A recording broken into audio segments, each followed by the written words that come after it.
Everybody loves the woods until they follow you home. When my father came back from the military, we bought our first house, a boxy two-story affair on the woodsy outskirts part of town. I was 12, going on 13 then. Our neighborhood was a little off the beaten path, nestled somewhere between shaded canopy roads and miles upon miles of Tallahassee timber. After school, if I didn't have a scout meeting or any more chores left, I'd hop on my bike to find friends to hang out with. The only rule was to be home before the streetlights came on. Throughout all my childhood, my folks never asked where I was going or what I was doing for the day. Times were different back then, I guess. My summers were spent playing in the woods with my friends. It was the perfect place to turn off the world. For a while, like you were miles away from any sort of responsibility, nothing but dirt and adventure. We played war for hours, following deer trails, bridge jumping into freezing creeks, and always knew to get the hell out of Dodge when riders blasted their way down the trails. The last of us to move always won. Honestly speaking, we were no different from any other group of dumb kids hurting themselves for laughs and style points. Self-injury is the oldest form of amusement after all, and for a group of skinny, bored desperados, how could we not be just a little bit reckless? Sprained ankles, bleeding arms, and scuffed knees were all par for the course. My friend Joel once pulling a tree branch back and letting it fly straight into the face of Teddy Mare. It struck Teddy so hard, his head whipped back and his lip inflated, like a balloon. He lost his last baby tooth that day. Sometimes, if we ever felt up to it, we'd make the trek to Hollow Sink Park to stare at the sinkholes that tourists came to gawk at. The park was littered with them, but we mostly went to see the dismal moor. At least we did until some kid drowned in it. A friend of mine once said he saw the boy's white face staring at him from the black water. I figured he was full of shit. I knew the woods like the back of my hand, and other than a decent escape for us, they had also become a series of shortcuts we could use to reach each other's houses, lickety-split. Hard to get lost if you memorized landmarks and stuck to the damn trail.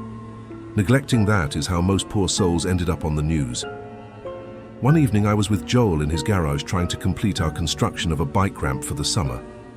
Despite the sky draining to a dense bruised color, I stupidly let him razz me into staying just a bit longer to get more of the ramp done. If not for the looming threat of my old man ripping me a new one, we'd probably have had it all finished. But I waved him off and rode the bike home. I decided to cut through the woods. It was my only chance to beat the automatic circuits of the streetlights that were waiting for enough light to disappear. I followed down the path as it dipped into a creek and then smoothed out into a single-track lane. Wet clods flew off my tires as the gears buzzed and jittered along the trail. I was still saving up for one of the fancier rock hoppers that riders used, but until then, my clunky hybrid was enough to get me around. The sun dropped like a beacon in the distance, taking away what time I had left. I had to hurry. I kicked it up a notch, speeding through the trees and the Spanish moss that hung from them like a hippie's dreadlocks. But just as I crested the brow of a hill, I suddenly had to stop. My upper body jerked forward off the seat. As I slammed on the brakes and brought myself to a crunching halt along the grit, ahead of me, just a yard or so away, the body of a white-tailed deer blocked the path. It was lying on its side, all four legs splayed out from under it. The skin had been torn away from its back, leaving the pelt to sag around the exposed flesh, damp with blood. Great chunks of meat were gone, carved out by sharp teeth from whatever had killed it. Somewhere within the ragged, chewed muscle, I thought I could make out the semblance of a spine, a fresh kill. Predators weren't uncommon here, but they mostly stuck to the human-free spaces of the forest. As many times as we explored this place, we very seldom ever saw them. Something moved out of the undergrowth. My eyes snapped toward it. My heels instinctively scraped the earth to back the bike up. A large black hound. It was a mangy-looking thing, romping out of the covert and toward the corpse. A wolf, I thought, as my eyes traced the thickets for any more signs of movement. There didn't seem to be any.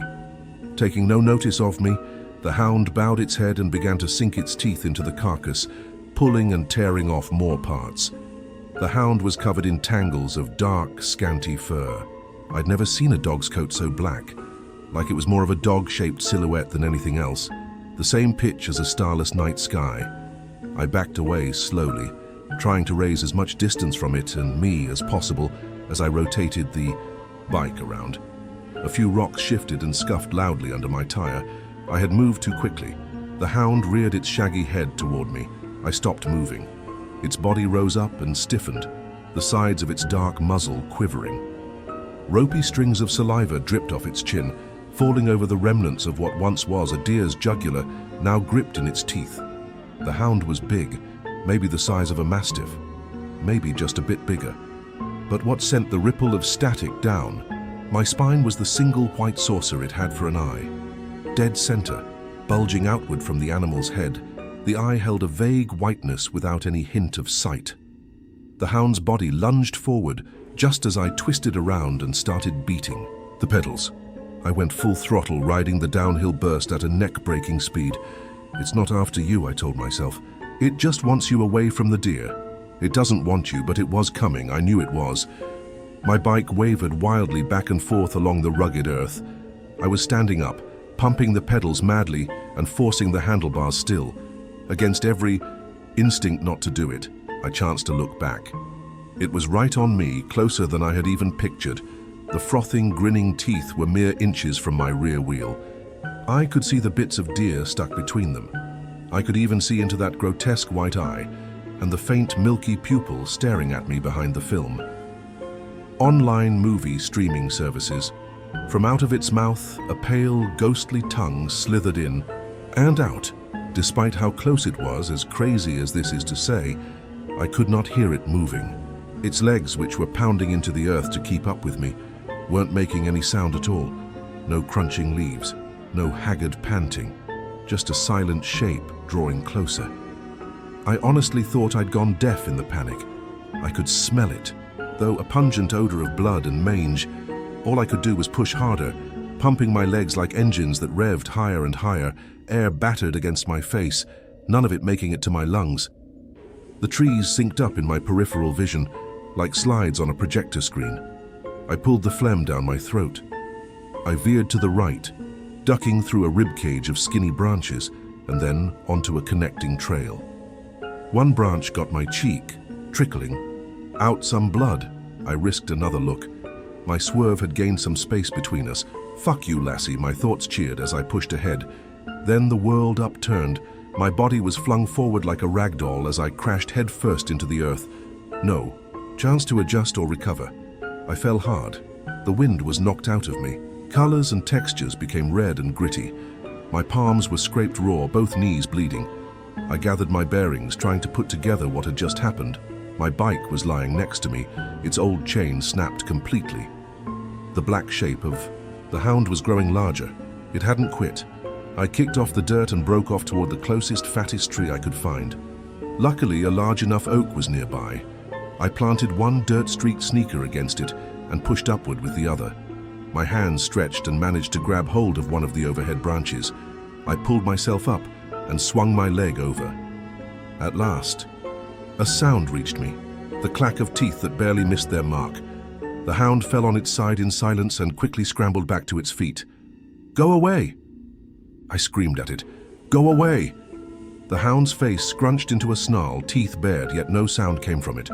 Foam dribbled over its lips, the gums as white and bloodless as the tongue they shared a space with. Why? Why was it so driven to chase after me? Why was it so freakishly silent? Because it wants to hunt and you're the next catch, my thoughts answered. I wiped some blood off my cheek, gasping as realization finally caught up with me. I shuffled on the branch, patting down my pockets and turning them inside out. My flip phone was gone. My eyes scanned around for it, eventually finding its clamshell, body lying next to the broken chain, left there from my tumble. Frustration flared. I smacked the trunk with the side of my fist, crunching one of the lichens growing there into flaky debris. Nobody knew where I was, save for Joel, who must have known I'd take the shortcut home. Maybe my folks would call his parents to say I hadn't made it back yet. Maybe they'd call the police to come looking for me in the woods. Maybe they wouldn't find me. I shook out the thoughts. Too many fucking maybes. I sighed, wincing at the sting in my palms. At a side glance, I caught something on the tree, carved deeply into its gray bark. No names or initials, just the vague shape of a cat's head. The sun went down as more of the forest lost its color. The black hound paced and panted around the tree, its glare never leaving me. I stared longingly at the rocks surrounding us, wishing I'd been able to grab a few before climbing so that I could peg them at its face, especially at that single cyclops eye. A deformity, I thought, thinking of all the different sorts of birth defects, like two-headed snakes or an eight-legged goat. Still, that didn't explain how the hound was so unnaturally muted, quiet as a ghost. Night had now set in. The dark shape appeared to finally lose interest and vanished into the brush. I'd like to say I waited an hour longer in that tree, but it was probably closer to 20 to 30 minutes that I scanned the area restlessly, slowly building up, the bravery to leave my roost. Somewhere beyond the thickets, a distant owl shrieked. I was ready. I made my way carefully down and planted both feet on the ground. It provided some relief, like I was one step closer to putting this all behind me. I made the few paces to my phone and scooped it off the dirt. The screen beamed with dull life. 10 missed calls from home. No doubt they were waiting to discipline me when I got back, but that was the least of my problems. I arched my finger to return the call. Something fired out of the darkness, a flurry of silent, thrashing legs and a pallid, sickly orb pulling closer. I threw myself toward the tree, practically launching myself with each step as I beat desperately toward it. My hands once again gripped the branch and I hoisted myself up. This time I was too slow. Fangs found my leg and buried themselves deeply inside. Pain welled, shooting up in an erupting flare through me. Branches and leaves meshed in my vision. I let out an agonized cry. The bark splintered into my fingers, but I didn't dare let go. Somewhere in my mind, I pictured a bear trap clamping, its iron teeth into Bambi. The hound, now balancing on its hind legs, shook its sizable neck muscles, trying to twist me back toward the ground. Its teeth dug further through the nerves, sending a flurry of pins and needles surging up my leg and scattering around my hip. With everything I could, I mustered my free leg up and kicked at its muzzle with my heel. Through some cosmic mercy, its jaws released. I swung my body the rest of the way up and planted myself back where the height favored me. Dark blood dripped down my leg and rolled over my sneaker. The pain heaved in waves and hot pulses. I buried my face against the gnarled bark and cried, not wanting to look at the wound, but I forced myself to peek at it. The teeth-shaped grooves left me lightheaded. "Don't faint," I snapped at myself. "Don't you dare faint." I looked down. My phone once again lay on the ground.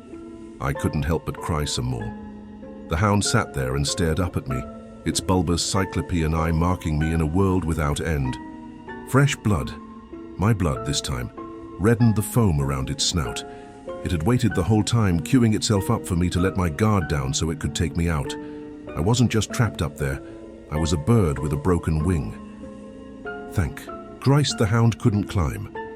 I bit back the tears, trying for a moment to picture myself acting tough in front of the guys. It helped somewhat. I resorted to calling out for help, hoping that just by chance someone might hear me and come looking. The hound once again vanished into the tree line, but I knew there wasn't a chance in hell I was going down from the tree again. I could still feel the beast there, watching me from the bracken, waiting with tireless patience. For the rest of the night, I smacked away the gnats and mosquitoes trying to eat me alive. Can't say I blame them. I was probably a smorgasbord for their tiny alien mouths. I was cold, scared, and hurting. Every so often, another spasm of pain would shoot through my leg and fill my head with chilling thoughts. Nerve damage, infection, amputation. What if I could never run after this? What if there was nothing after this? It was impossible not to think about. Every time the panic flared back up again, I would scream and shout for help until my throat went dry, desperately breathless. An eternity passed. The sky shifted into an orange-blue tone. Sunrise was on the way. Enough sunlight now began to brighten the forest. I fell back on shouting for help. Everything hurt, and a tempting need to vomit roiled in the pit of my gut. I clung to the tree and shouted whenever enough air allowed it. "Hey, everything okay?" A man's voice eventually called. I looked down. There was a young couple parked on waspy yellow bikes, both of them wearing bright lycra jerseys. They'd happened to be riding the trails that early morning and heard my cries. "Kid," the tallish man called again. "Are you okay?" "There's a dog," I shouted back. "Watch out!" Both their necks swiveled but then returned to me. The man approached my tree. The braided-haired girl remained on the trail, watching cautiously. I expected the one-eyed dog to burst through the growth at any moment and fall upon the man, while the woman recoiled in horror. But nothing happened. The hound had apparently gone away. They took me to the hospital. I got several stitches for the bite, a tetanus shot, and the first of a scheduled series of 5 anti-rabies shots. I was half expecting to still be reamed by my folks for putting myself in that position. But they were just happy I'd made it back home. Going from offender to survivor will do that for you. Even as my friends ribbed me, calling me scared or too chicken shit, I refused to ever step back into that godforsaken place. For the next 3 or so years, I dreamed about the hound. But in my dreams, I would never make it to that tree. My bike would fall apart. My legs would seize up completely. And even if I did reach the tree in some cases, the feeble branch I grabbed would snap and send me falling back into the jaws that wanted my life. In the summer of 2000, I went to prom with Riley Dean. She was a timid girl, surprisingly skittish, for a cheerleader. We were absolute opposites, and to be honest with you, I never thought she'd say yes when I asked her to go with me. Halfway through the night, she couldn't find her inhaler. It had been left in my car. I set out to get it for her. I made my way across the parking lot, pulled the keys out of my pocket, and fiddled with the lock. From under the car, something snapped at my leg. I fell back onto the pavement, my hands and ass breaking my fall. A black shape sprang forward from beneath the car and seized the cuff of my dress pants. It was back, the hound. That same oily fur, the wriggling, slinking white tongue, and that one hellish eye holding no signs of life. Screamed and kicked frantically, blubbering for help like a lost child. My pants fabric ripped in its teeth. It launched again, this time finding flesh instead of polyester. The pain ripped through me, sending me 5 years back, to that night in the woods, screaming for help. Some people heard the commotion and ran. Over. The hound unclenched its teeth and ran off into the distance. I stared at the new ring of bite marks etched into my leg. Marked once again. An ambulance was called, and poor Riley Dean's prom was cut short by an ambulance ride for her prom date. I wish I could say that it was some sick stroke of bad luck, that I just so happened to run into the same dog that had attacked me years earlier. But it was more than that. It took me 2 years after the second ambush to realize it. I moved out of Tally and went out of state to pursue college. I couldn't afford to live on campus, so I ended up leasing a small place in a close enough town. The house had already been pre-installed with motion lights outside. One night, while I was in the kitchen, I saw that the backyard sensors had gone up. Figuring it was a cat or some other small critter, I went to check it out. I opened the back door and looked out. What I saw made the glass of water slip from my hand and clatter onto the floor. All I could do was stand there, the inner parts of my throat seizing up and choking me, the sharp, mangy smell finding my nostrils again. Trauma always finds a way to come home.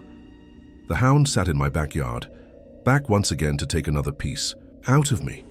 Its mouth open in a teeth-bearing growl, never to make a sound. "I'm not finished," its large, lifeless eyes said. "We aren't done yet."